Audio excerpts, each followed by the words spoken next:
And that's it for the 2025 January transfer window. Arsenal have not signed a single player. Nobody. Utterly embarrassing. We keep our powder dry for the summer, but really and truly, we had the entire January transfer window to get something done. Be it trigger Nico Williams' release clause, be it go and actually get Ollie Watkins over the line instead of just bidding in the final weeks. You could have actually gotten Mateus Tel if you wanted. Sesko didn't seem like he wanted to leave. Nobody even tried to trigger Victor Gyökeres's deal. Osimhen is staying in Italy, in Turkey. Yeah, we won 5-1 versus Man City. We did good in that aspect. But in the aspect of actually improving this January, don't seem like we want to. I mean, Declan Rice definitely did. I mean, Mikel Arteta definitely did. But boy, it's a failure. It's an utter failure. And let's hear what David Ornstein had to say. Things are not easy when it gets to such a late window. Clearly, Villa gave Arsenal the opportunity to do this deal or have a conversation on the basis of a £60 million possibility. That was something that clearly Arsenal were not prepared to do at that value for. Bro, beggars can't be choosers. We're in the January window. A team says 60 million for this player. You beggars can't be choosers. We can't be saying we want to go and improve the team. We want to go and get something done. And then the team says, okay, this is the valuation. And we say, I don't know if we want to pay that. Let's continue to hear what David Ornstein has to say. 29-year-old who, in their eyes is probably worth not quite that much. Again, debatable points, because somebody like Harry Kane was older when he went to Bayern Munich for like 100 million euros. He makes the perfect point right there. Honestly, I think Arsenal could have gotten the Ollie Watkins deal done. They had a valuation. They clearly wanted to sell some players. They sold John Duran. We could have got Ollie Watkins for 60 million. Maybe they keep John Duran. Maybe they go and get another signing in. They've now gotten Marco Asensio, Rashford, and Daniel Marlin in this window alone. And who knows? Maybe they could have got another player. So they decided to suggest around the £40 million mark. Villa were being serious when they suggested 60, because that's where they value him. And if they need to make the numbers work with PSR and whatever else, and with the Duran situation on the horizon, that wasn't genuinely value Watkins at 60. Well, I don't know if you think that's too high. I think it's too low. Exactly. 60 million is actually quite reasonable for Ollie Watkins. But Arsenal, no. 60 million? We value him at 40.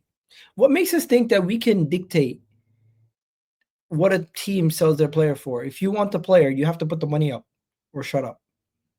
You can negotiate in the summer, maybe when they have more time, but in the January window where there's not as many players available and prices of players are going to relatively cost a little bit more than normal, you're going to have to pay. And especially with Jesus getting injured, Saka getting injured. If we had Ollie Watkins in this team versus Manchester United versus Newcastle, we would have won those games. Versus Aston Villa, we definitely would have won that game. But hey, let's continue to hear what they have to say. No, so that's what they would have been prepared to have a conversation for. Now that's something that we don't know if it would have led to an offer being accepted, but the door was clearly opened at that level, and Arsenal weren't prepared to go there. Some people I've spoken to said Arsenal should have bit their hands off and gone and done that in a flash.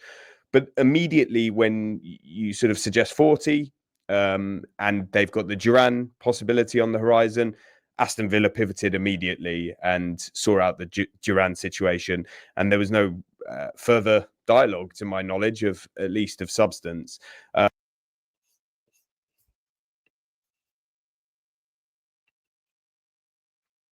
A lack of preparation.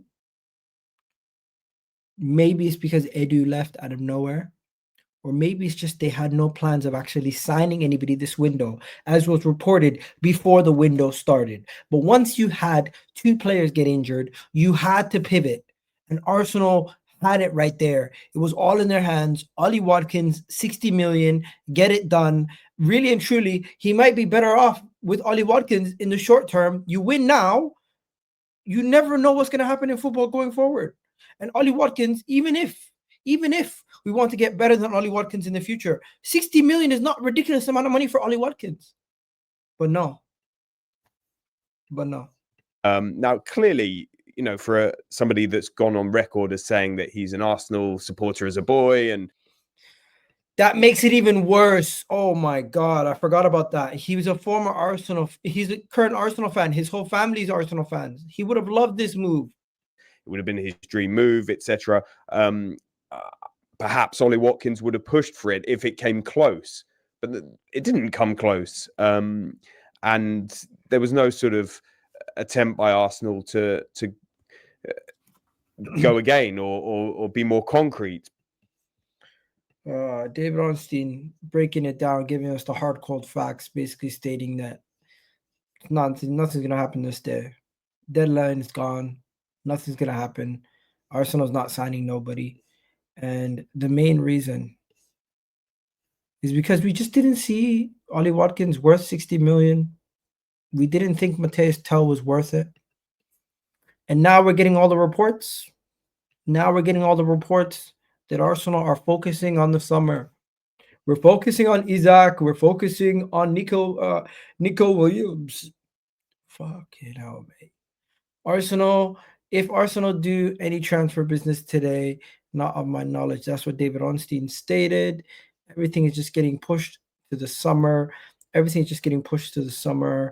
Arsenal, despite not making a high-profile signing in January transfer window, already beginning strategizing over the summer and frame on Alexander Isak.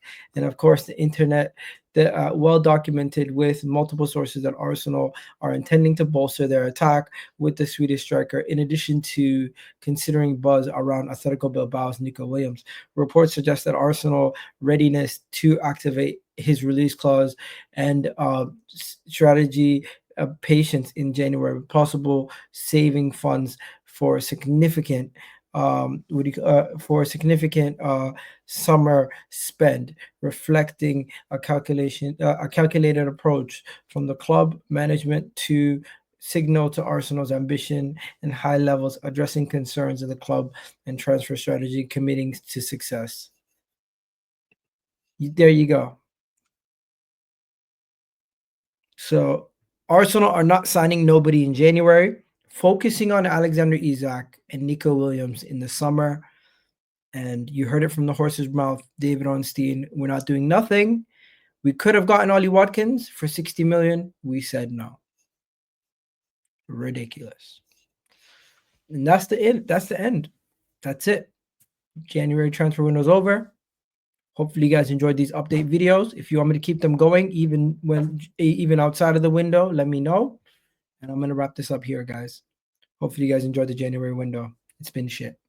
It's been terrible.